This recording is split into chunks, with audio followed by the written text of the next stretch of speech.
नमस्कार दोस्तों, आप देख रहे हैं मेरी लूसेंट सामान्य ज्ञान की सीरीज के अंदर महत्वपूर्ण फैक्टों को। दोस्तों, इन फैक्टों को प्रीलिम्स 2021 को पॉइंट ऑफ व्यू से बताया गया है। दोस्तों, अभी तक आप देख रहे थे उत्तर भारत में पनपे हुए राज्य या जिन राज्यों ने उत्तर भारत पर शासन किया उनमें से हमने मगध साम्राज्य को पढ़ा, ब्राह्मण साम्राज्य को पढ़ा, मौर्य साम्राज्य को पढ़ा, भारत के अवन राज्यों के बारे में पढ़ा, शक को पढ़ा, कुषाण वंश के बारे में पढ़ा। दोस्तों, हम इसी क्रम में आगे बढ़ते हैं कि भारत के दक्षिण में आखिर चल क्या रहा था उस समय। दक्षिण भारत में जानने के लिए हम चलेंगे दोस्तों। सर्वे सबसे पहले चलते हैं। सबसे पहला दक्षिण के जो भारत थे, पहले तो आप दक्षिण की स्थिति समझ लीजिए दोस्तों। ये जो एरिया है भारत का वो दक्षिण भारत कहलाता है।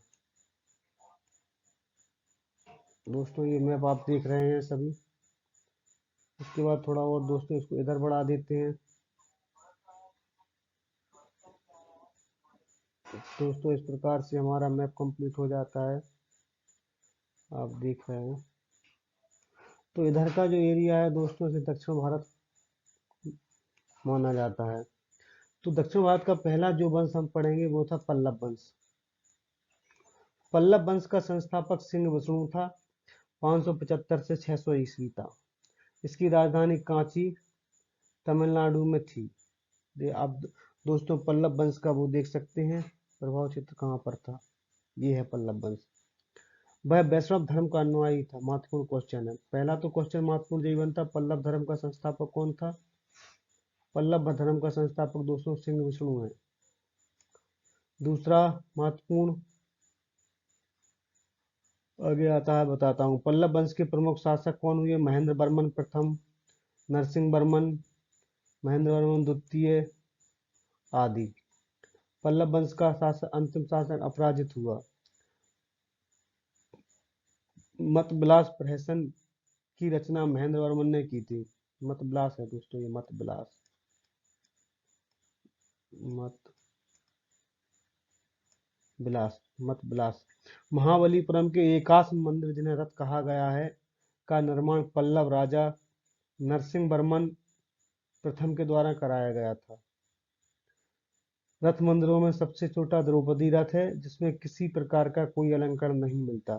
दोस्तों, ये आप इमेज में देख रहे होंगे पिक्चर में, ये रथ मंदिर है महाबलीपुरम के, जिनका निर्माण किसने करवाया था। पल्लव राजा नरसिंह वर्मन के द्वारा। आगे बढ़ते हैं दोस्तों।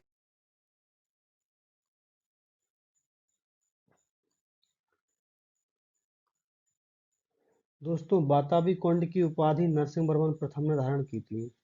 बाताबी कोंड की उपाधि किसने की थी। नरसिंह वर्मन प्रथम ने। अरबों के आक्रमण के समय पल्लवों का शासक नरसिंह वर्मन था। उसने राजसिंह राजाओं में सिंह, आवंग प्रिय, शास्त्रों का प्रेमी और शंकर भक्त, शिव का उपासक की उपाधियां धारण की। उसने कांची के कैलाशनाथ मंदिर, महत्वपूर्ण क्वेश्चन दोस्तों लिख लीजिए, कांची के कैलाशनाथ मंदिर का निर्माण किसने करवाया था। नरसिंह वर्मन प्रथम ने। ये चीज आपको याद रखनी होगी दोस्तों। कांची के कैलाशनाथ मंदिर को आप यहाँ पर देख सकते हैं, ये मैप में है, ये कांची का कैलाशनाथ मंदिर है। उसने कांची के मंदिर का निर्माण करवाया जिसे राज सिद्धेश्वर मंदिर भी कहा जाता है। इसी मंदिर के निर्माण से द्रविड़ स्थापत्य कला की शुरुआत हुई। महाबलीपुरम में सूर्य मंदिर। दोस्तों, महत्वपूर्ण शब्द आया द्रविड़ स्थापत्य कला। दोस्तों, भारत में दो तीन प्रकार की स्थापत्य कलाएं पाई जाती हैं, नागर शैली, द्रविड़ शैली, बेसर शैली। नागर शैली दोस्तों उत्तर भारत के मंदिरों में पाई जाती है, द्रविड़ शैली दक्षिण भारत में पाई जाती है। बेसर शैली दोनों का मिला जुला रूप है जो कहीं कहीं पाई जाती है, आगे आएगा मैं बताऊंगा। 10 कुमार चरित्र के लेखक दंडी नरसिंह वर्मन द्वितीय के दरबार में रहते थे। कांची के मुक्तेश्वर मंदिर तथा बैकंठ पेरुमाल मंदिर का निर्माण नंदी वर्मन द्वितीय ने कराया था। प्रसिद्ध वैष्णव संत तिरुमवई अलवार नंदी वर्मन द्वितीय के समकालीन थे। वैष्णव संत थे दोस्तों, ये कोई महान वैष्णव संत थे तिरुमवई अलवार, जो कि नंदी वर्मन द्वितीय के समकालीन थे।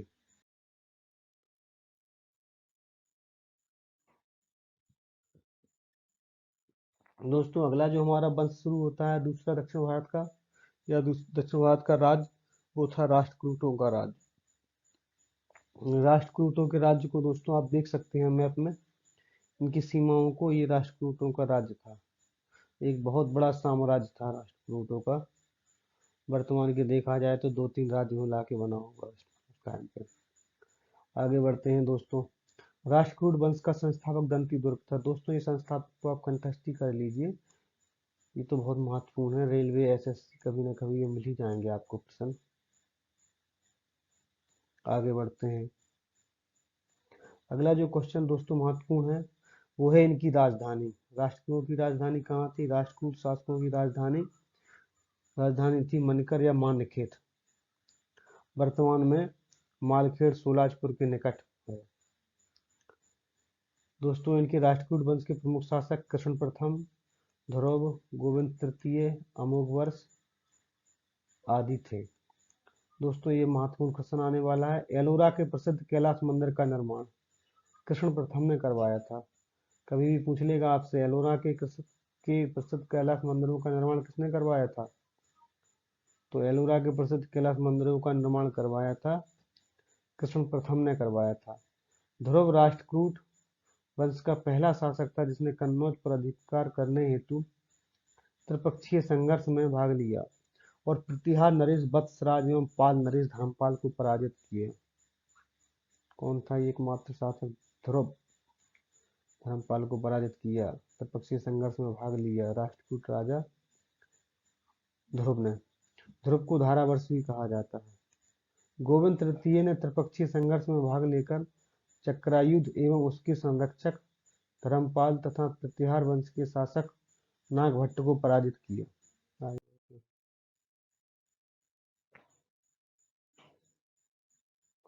दोस्तों अगला महत्वपूर्ण क्वेश्चन, अमोघवर्ष पल्लव वंश पल्लव पांड केरल एवं गंग शासकों के संघ को गोविंद तृतीय ने नष्ट किया।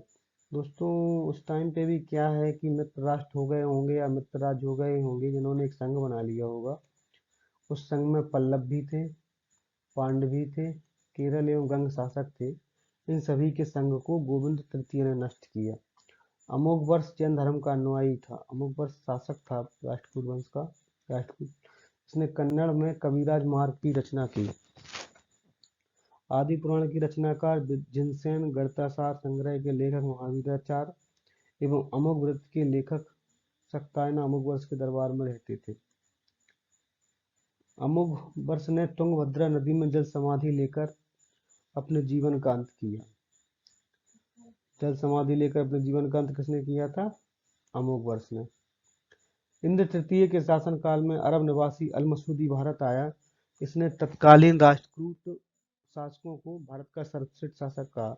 दोस्तों एक अरब का निवासी था अल मसूदी जो भारत आया था उस समय, और उस समय जो भारत पे राज्य या दक्षिण भारत में यूं कहें राज कर रहे थे वो राष्ट्रकूट शासक थे। और उसने कहा जो भारत के सर्वश्रेष्ठ शासक हैं वो राष्ट्रकूट हैं। राष्ट्रकूट वंश का अंतिम महान शासक कृष्ण तृतीय था। इसी के दरबार में कन्नड़ भाषा के कवि पौन्न रहते थे जिन्होंने शांति पुराण की रचना की। कन्नड़ भाषा के पौन्न किस भाषा के कवि थे? कन्नड़ के। कल्याणी के चालुक तैलप द्वितीय ने 973 ईस्वी में कर्क को हराकर राष्ट्रकूट राज्य पर अपना अधिकार कर लिया और कल्याणी के चालुक वंश की नींव डाली।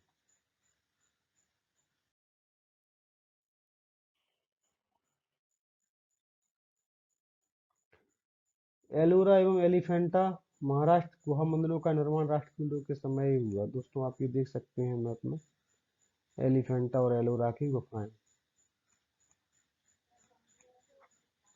ये सब महाराष्ट्र में है। एलोरा में 34 शैलकृत गुफाएं हैं। इसमें से 1 से 12 तक बौद्धों, 13 से 29 तक हिंदुओं एवं 30 से 34 तक जैनों की गुफाएं हैं। राष्ट्रकूट शैव वैष्णव शाक्त संप्रदायों के साथ साथ जैन धर्म को भी मानते थे, मतलब जैन धर्म को मानने वाले थे राष्ट्रकूट। राष्ट्रकूट ने अपने राज्य में मुसलमान व्यापारियों को बसने तथा इस्लाम के प्रचार की स्वीकृति दी। दोस्तों इससे यह अंदाजा लगाया जा सकता है जो राष्ट्रकूट शासक थे वो सभी धर्मों को या यूं कहें सम्मान देते थे, आदर देते थे, तभी उन्होंने अपने राज्य में इस्लाम की प्रचार की स्वीकृति दी होगी। दोस्तों इनमें जो महत्वपूर्ण क्वेश्चन है स्लाइड में, अगर मैं कहूँगा सबसे ज़्यादा तो यही है, एलोरा एलोरा एवं एलिफेंटा गुहा मंदिरों का निर्माण। दोस्तों आप ये देख रहे हैं, ये एलिफेंटा की गुफाएं हैं, एलिफेंटा, और ये हैं एलोरा की गुफाएं। दोस्तों एलोरा को कंफ्यूजन बहुत ज़्यादा होती है, एलोरा को आप ऐसे याद कर सकते हैं, एलोरा एलोरा, इसका रा और राष्ट्रकूट का पहला रा, राष्ट्रकूट, इन दोनों को आप मिला के याद कर सकते हैं। एलोरा की गुफाओं का निर्माण किसने करवाया था? राष्ट्रकूटों ने। ये आप देख सकते हैं, कई बार पेपर में आया है ये क्वेश्चन। आगे बढ़ते हैं दोस्तों, अगला जो वंश आता है वो है चालुक्य। चालुक्यों को तीन नाम से जाना जाता है, चालुक्य वंश कल्याणी, चालुक्य वंश बेगी, चालुक्य वंश वातापी। चालुक्य वंश कल्याणी पढ़ते हैं। कल्याणी के चालुक्य वंश की स्थापना तैलप ने की थी, राजधानी वही थी मान्यखेट।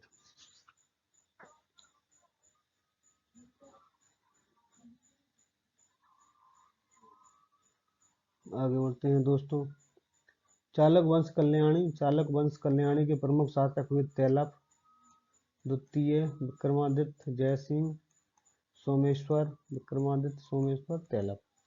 सोमेश्वर प्रथम ने मानखेड़ से राजधानी हटाकर कल्याणी कर्नाटक में स्थापित। ये इम्पोर्टेंट हो सकता है, दक्षिण भारत में तो पूछा जाता है किसने राजधानी स्थानांतरित की, इसमें भी देखना जरूरी है दोस्तों।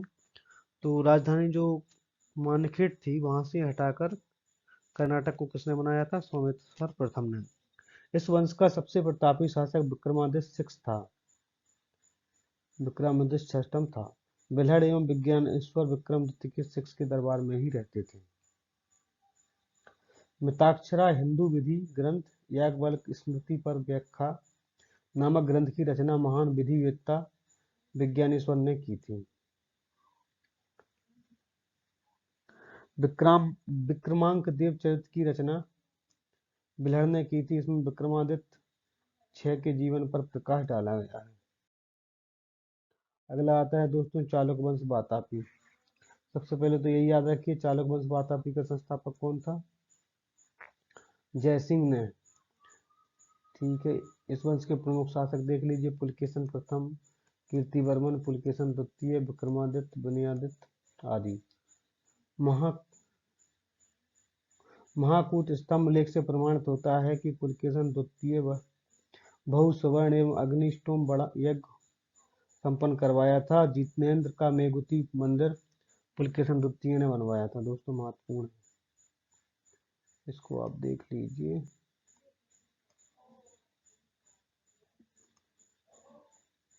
जिनेंद्र का मेघुती मंदिर किसने बनवाया था? दोस्तों पुलकेशन द्वितीय ने बनवाया था। आगे बढ़ते हैं, अगला क्वेश्चन देख लीजिए दोस्तों। अगला है, पल्लव वंशी शासक नरसिंह वर्मन ने पुलकेशन द्वितीय को लगभग 642 ईस्वी में परास्त किया और उसकी राजधानी बादामी पर अधिकार कर लिया। इसी विजय के बाद नरसिंह वर्मन ने वातापी कुंड की उपाधि धारण की। येहुल अभिलेख का संबंध पुलकेशन द्वितीय से है।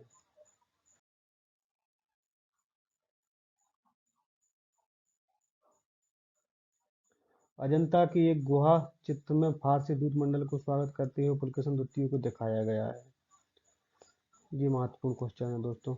मालवा को जीतने के बाद विनयादित्य ने शकलोत्तर पथनाथ की उपाधि धारण की, शकलोत्तर पथनाथ। विक्रमादित्य द्वितीय के शासनकाल में ही दक्कन में अरबों ने आक्रमण किया का मुकाबला विक्रमादित्य के भतीजा पुलकेशी ने किया था। विक्रमादित्य द्वितीय की पत्नी लोक महादेवी ने पट्टकल में विरूपाक्ष महादेव मंदिर, विक्रमादित्य द्वितीय की पत्नी थी लोक महादेवी ने, इसको भी दोस्तों देख लीजिए, लोक महादेवी ने तथा उसकी दूसरी पत्नी त्रैलोक्य देवी ने त्रैलोक्य मंदिर का निर्माण करवाया था। आगे बढ़ते हैं, इस वंश का अंतिम शासक दंती दुर्ग, इस वंश का अंतिम राजा कीर्तिवर्मन द्वितीय था। इसके सामंत दंती दुर्ग ने परास्त कर एक नए वंश राष्ट्रकूट वंश की स्थापना की थी। वो ही है ना, राष्ट्रकूट वंश की स्थापना किसने की थी? दंती दुर्ग ने। आगे बढ़ते हैं। अगला है चालुक्य वंश बेगी। बेगी के चालुक्य वंश का संस्थापक विष्णुवर्धन था। इसकी राजधानी बेगी आंध्र प्रदेश में थी। इस वंश के प्रमुख शासक थे जयसिंह प्रथम, विष्णुवर्धन द्वितीय, जयसिंह द्वितीय एवं विष्णुवर्धन तृतीय।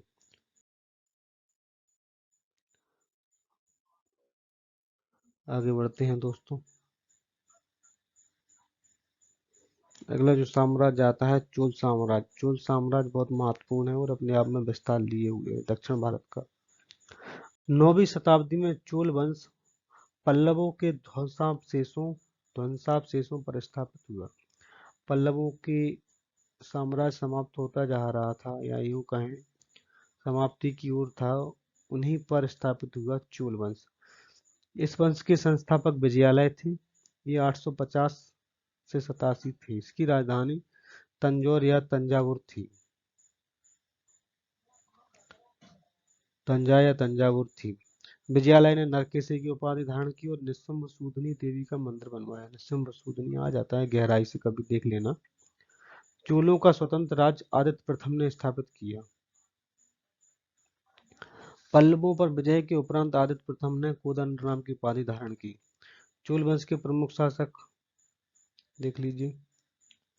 परांतक फर्स्ट, परांतक सेकंड, राजेंद्र कुलोत्तुंग आदि। तकोल्लम के युद्ध में राष्ट्रकूट नरेश कृष्ण तृतीय ने परांतक फर्स्ट को पराजित किया। इस युद्ध में परांतक का बड़ा लड़का राजदित्य मारा गया। राज प्रथम ने श्रीलंका पर आक्रमण किया। वहां के राजा महिम छह को भगाकर श्रीलंका के दक्षिण में जिला रोहण में शरण लेनी पड़ी।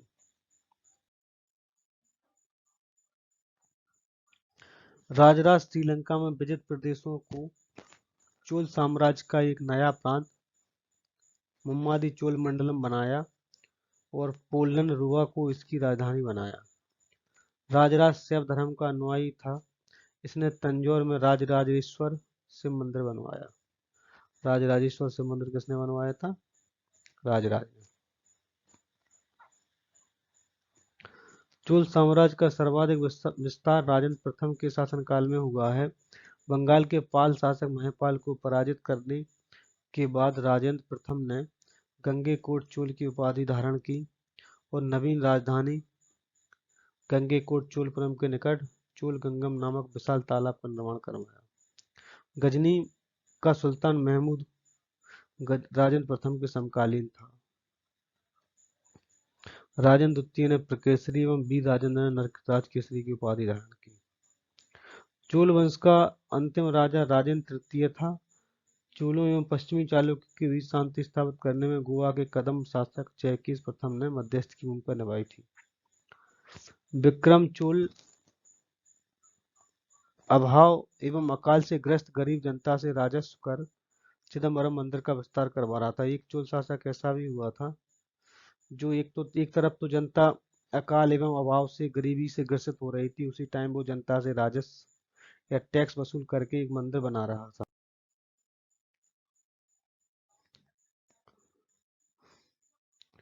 कोतुंग द्वितीय ने चिदम्बरम मंदिर में स्थित गोविंदराज विष्णु पल्लिदीवरम जैन संस्थानों को मूर्ति को समुद्र में फेंकवा दिया। कालांतर में वैष्णव आचार्य रामानुजाचार्य ने उक्त मूर्ति का पुनरुद्धार किया और उसे तिरुपति मंदिर के में प्राण प्रतिष्ठित किया।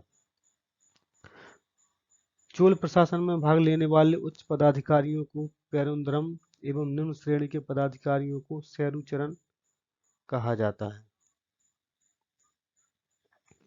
चोल काल में भूमि के प्रकार महत्वपूर्ण है। चोल काल में भूमि 4 प्रकार की होती थी। पहली थी बेलन बगाई, गैर ब्राह्मण किसानों स्वामी, मतलब जो ब्राह्मणों की नहीं थी। जो बिल्लन बेगाई भूमि थी वो ब्राह्मणों की नहीं थी, ये बात याद रखना है। बिल्लन बेगाई भूमि थी वो किसकी थी?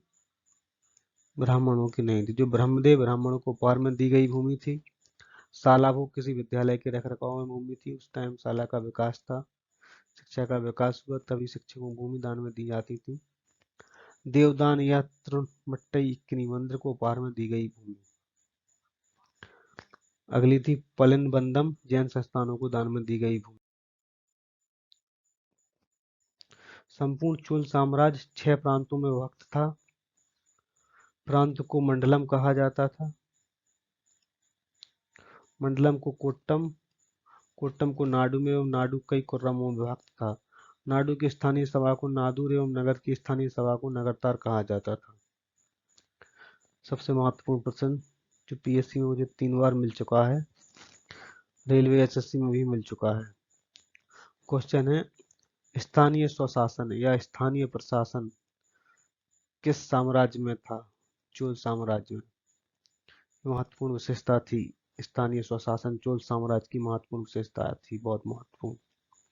और सर्वसाधारण लोगों की समिति थी जिसका कार्य होता था सार्वजनिक कल्याण के लिए तालाबों और बगीचों के निर्माण हेतु गांव की भूमि का अधिग्रहण करना। और एक समिति होती थी दोस्तों जिसका कार्य होता था जो सार्वजनिक कल्याण के काम है, जैसे गांव में तालाब और बगीचों का निर्माण करना है, गांव की भूमि का अधिग्रहण करना है, जैसे वर्तमान में भी नहरों आदि के लिए भूमि का अधिग्रहण होता था, वैसे ही और एक समिति होती थी जो यह काम देखती थी चोल काल में। व्यापारियों की सभा को नगरम कहते थे। जो व्यापारियों की सभा होती थी उसे नगरम कहते थे। जाहिर है व्यापारी नगर में ही रहते होंगे। चोल काल की महत्वपूर्ण विशेषता क्या थी? स्थानीय प्रशासन, जो कि वर्तमान में ग्राम पंचायतें हैं। आगे बढ़ते हैं। चोल काल में भूमि कर उपज का 1/3 भाग हुआ करता था। समझ लीजिए दोस्तों, 32-33% ले लिया करती थी ये जनता से।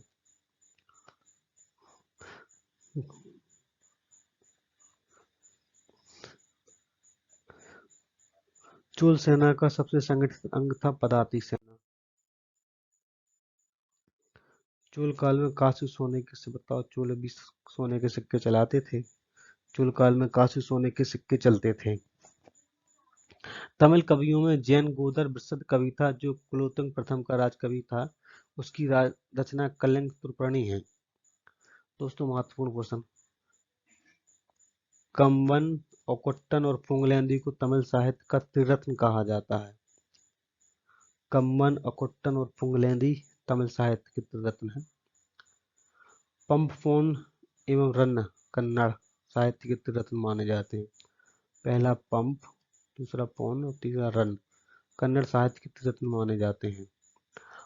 पर्सी ब्राउन ने तंजौर के बृहदेश्वर मंदिर के विमान को भारतीय वास्तुकला का निष्कर्ष माना। ये है दोस्तों तंजौर का प्रसिद्ध बृहदेश्वर मंदिर। चोलकालीन नटराज प्रतिमा को चोल कला का सांस्कृतिक सार यानी चोल कहा जाता है। नटराज प्रतिमा आपने देखी होगी, वो चोलकालीन है। शैव संत ईशान से पंडित राजन फस्ट के गुरु थे। चोल का 10वीं शताब्दी का सबसे महत्वपूर्ण बंदरगाह कावेरीपट्टनम था। बहुत बड़ा गांव जो कई इकाई के रूप में शासित किया जाता था तनियार कहलाता था। उत्तर मेरू अभिलेख जो सभा संस्था का विस्तृत वर्णन उपस्थित करता है प्रांतक प्रथम के शासनकाल से संबंधित है। चोलों की राजधानियां देख लीजिए, कालक्रम पहले थी उरियूर, तंजौर, गंगेकोट, चोलपुरम व कांची।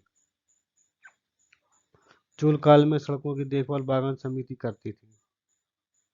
विष्णु के ये महत्वपूर्ण है, जो विष्णु के उपासक होते थे वो अलवार कहलाते थे, जो शुक के उपासक होते थे वो नैनार संत कहलाते थे। संत उस टाइम भी दो मत अधिक प्रभावशील थे दक्षिण में, विष्णु के उपासक अलवार, शिव के उपासक नैनार।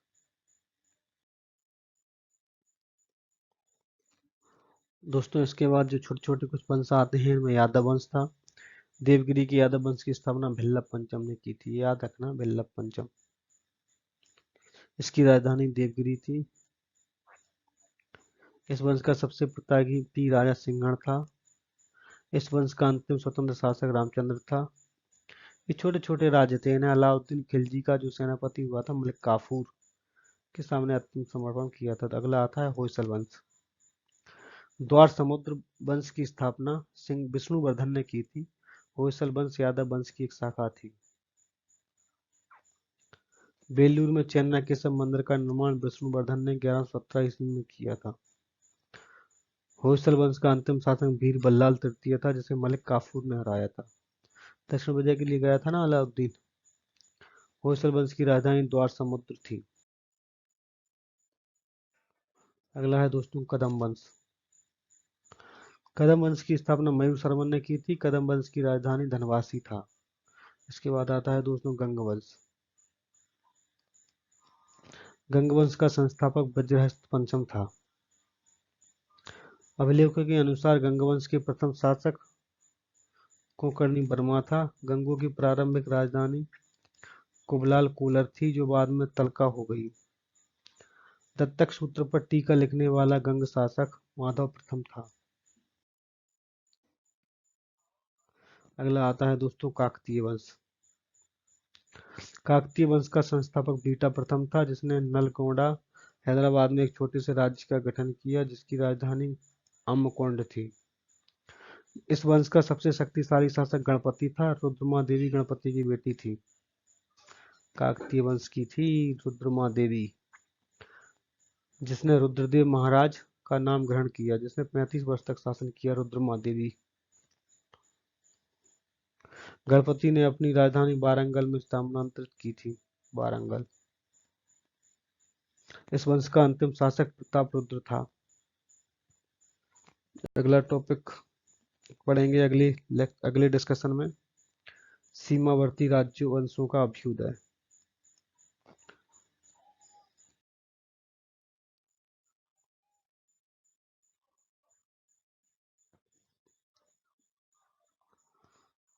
थैंक यू दोस्तों आज के डिस्कशन के लिए। आगे का टॉपिक मैंने आपको बता दिया है। प्लीज़ चैनल को सब्सक्राइब एंड शेयर करें। धन्यवाद दोस्तों। Thank you.